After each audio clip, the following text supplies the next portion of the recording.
abantu aba remixing enyimba ne bazonoona naye tewayononye muganda kwali kugezesebwa kw'amaanyi kuba omusajja teyaliwo yali mu Amerika ngamba kati ogenda kikola otya siriwo ne mugamba kubanga nali sinaba na kala bulungi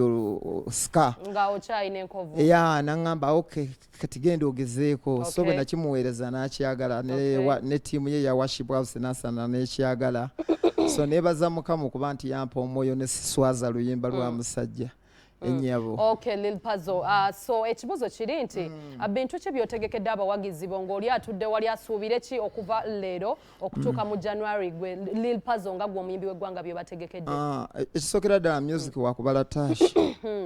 Oyina okubala embeera gye balimu. January nno batuta. Yes, anti oyina okubala abantu. Kati otubalira kati. Kati abantu bayise ebizibu bingi. Beetaaga n'obayimbira zigenda ogule emmotoka ebigezo zimuvadde ku lujja then n'omala n'obagaa nti naye banaye mukimanyi kabbiya kano tukanyweddemu naye Katonda yatutuusizza wano kubanga bannaffe bafudde kati awo music oba omubaze bulungi era kijja kuba nti abantu kyensuubira bajja kukyaniriza ne music omulala gyali naye ekyo ku Lil Pazo mbadde nkyetaagira ddala abantu okubalaga nti bannaffe bafudde naye twetaagamu Katonda banaye tupozingemuko katono tudigidemu ate ku ndongo ya Katonda so bwe batyo bwe babala music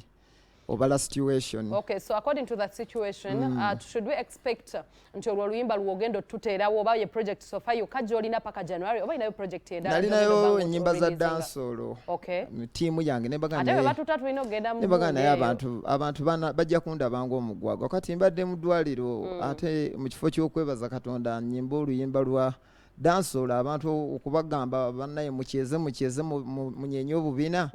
ng'olaba nedda abantu bajja kulabanga omuntu atavuddeyo bulungi so neŋŋamba kati bwe maliriza eno project ya Katonda kati awo January nsula ennyimba ziri eyo ewa EDD ziri eyo ewa Bawa mpitirivu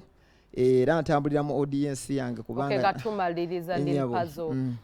tukusuubira okudda ku stage nga we nasookedde ddala okubuuza January oli ready okubanga odda ku stage oba okyawulira nga tonnaba kutuusa which is very okay kuba nsuubira n'omuntu yenna akimanyi nti Lil Pazo obadde mulwadde abantu kati batandike tuwa mirimu ttashi singa batuwadde dda ne Valentine batandika otubuukinga kati olaba n'enviri tutaddemu obukuubo bw'ogenda emakindi emmotoka zambuka zikirira abaana bawala bali ku nsusu